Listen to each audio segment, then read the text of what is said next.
আমার নমস্কার মহারাজকে।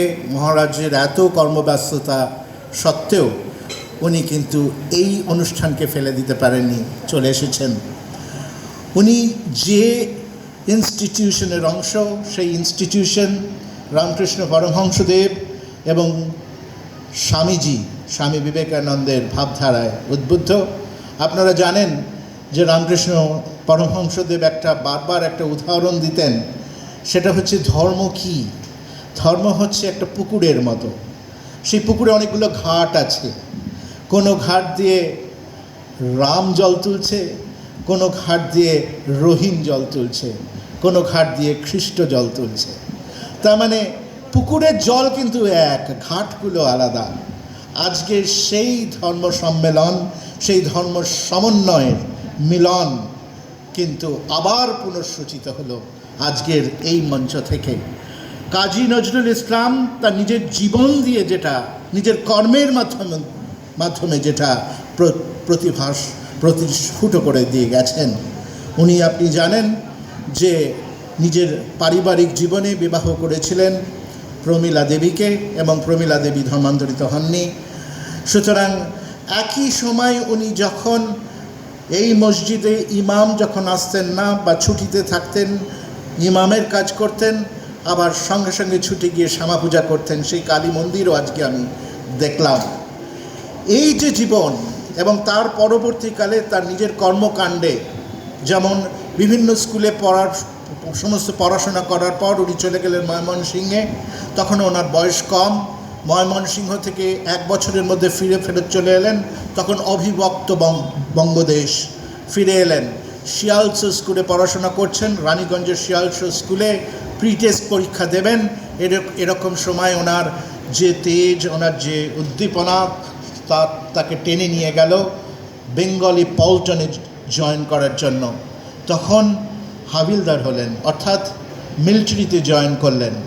ইংরেজদের একটা স্বাভাবিক বাধা ছিল, বাঙালিদের ওনারা কখনো মিলিটারিতে নিজেদের প্রথম বিশ্বযুদ্ধে জয়েন করার ক্ষেত্রে ওদের একটা মানসিক প্রতিবন্ধকতা ছিল, করতে দিতেন না। তার কারণ 1857 সালের বিপ্লব, 1857 সালের সিপাহী বিদ্রোহ যেটা সংঘটিত হয়েছিল বঙ্গদেশে, সেটা তাদের মধ্যে একটা প্রেজুডিস, একটা কুসংস্কার তৈরি করেছিল। তা সত্ত্বেও বিভিন্ন মানুষের বিশেষ প্রচেষ্টায় বেঙ্গলি পল্টন তৈরি হলো। সেই পল্টনে কাজী নজরুল তখন প্রিটেস্ট পরীক্ষা দিচ্ছেন। সেই অবস্থায় ছুটে চলে গেলেন জয়েন করতে। প্রিটেস্ট পরীক্ষা দিয়েই চলে গেলেন হাওড়া থেকে ট্রেন ধরে সোজা করাচিও তখন কিন্তু ভারতবর্ষের অঙ্গ। এই সমস্ত কিছু কিন্তু ভারতীয় পেনিনসুলা। করাচিতে উনি রইলেন 2 বছর, 1917 থেকে 1919। এই করাচিতে থাকাকালীন উনি কিন্তু যুদ্ধের ফ্রন্টে যাননি। করাচিতে থাকাকালীন উনি হাফিজের প্রেমে পড়লেন। বিখ্যাত 14শ শতাব্দীর মুসলিম কবি, আরবি কবি এবং সাহিত্যিক হাফিজের সুরলহমায় অবগাহন করলেন উনি। তার কবিতায় যে ছন্দ, যে শব্দচয়ন, তার মধ্যে এলো কি? তার মধ্যে এলো অদ্ভুতভাবে আরবি ও ফার্সি ভাষার মিশ্রণ।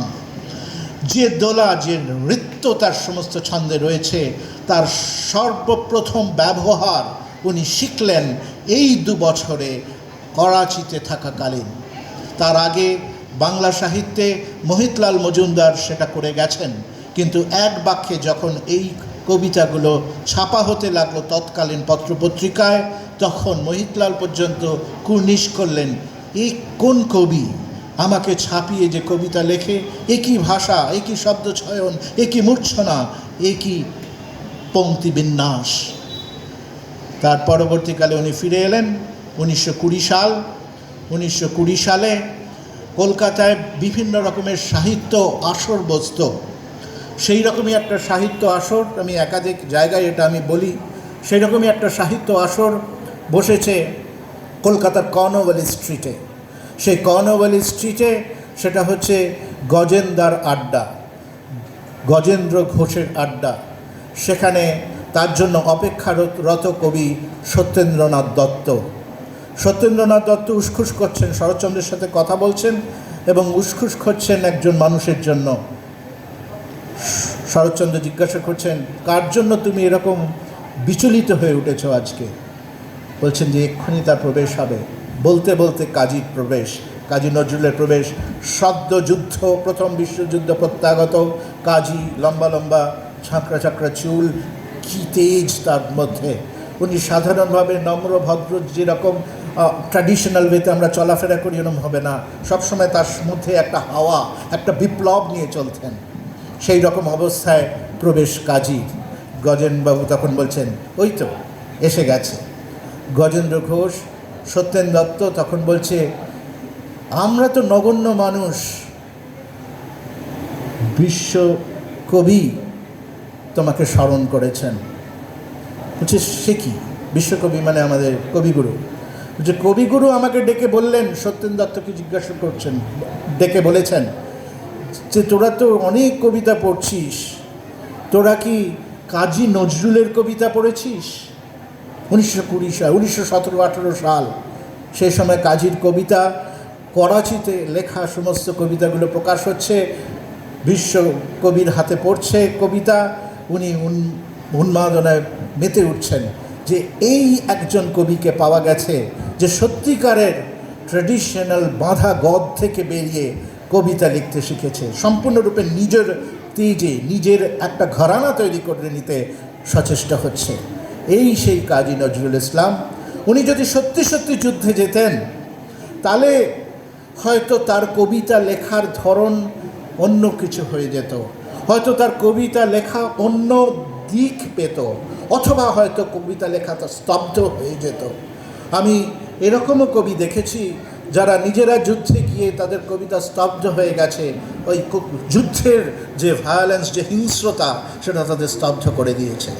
কিন্তু যুদ্ধের যে উন্মাদনা তার রক্তে ছিল, তার প্রাণের যে সঞ্চার তার মধ্যে ছিল, সেটাকে ঠিক পথে চালিত করলেন হাতের মধ্য দিয়ে, হিংস্রতার মধ্য দিয়ে না, সেটা মূর্ছনার মধ্য দিয়ে, শব্দের আকারে। এটাই কিন্তু সবচেয়ে বড় পাওয়া। এবং যে কোনো সাহিত্যিক বা সাধারণ নাগরিকের বা সিভিল সোসাইটির মানুষের এটাই কিন্তু উদ্দেশ্য হওয়া উচিত, আমাদের মধ্যে যে তেজ, যে স্ফুলিঙ্গ, সেটাকে সিভিল ওয়েতে এবং হাজারো মানুষের মধ্যে সেটাকে বিকশিত করে তোলা।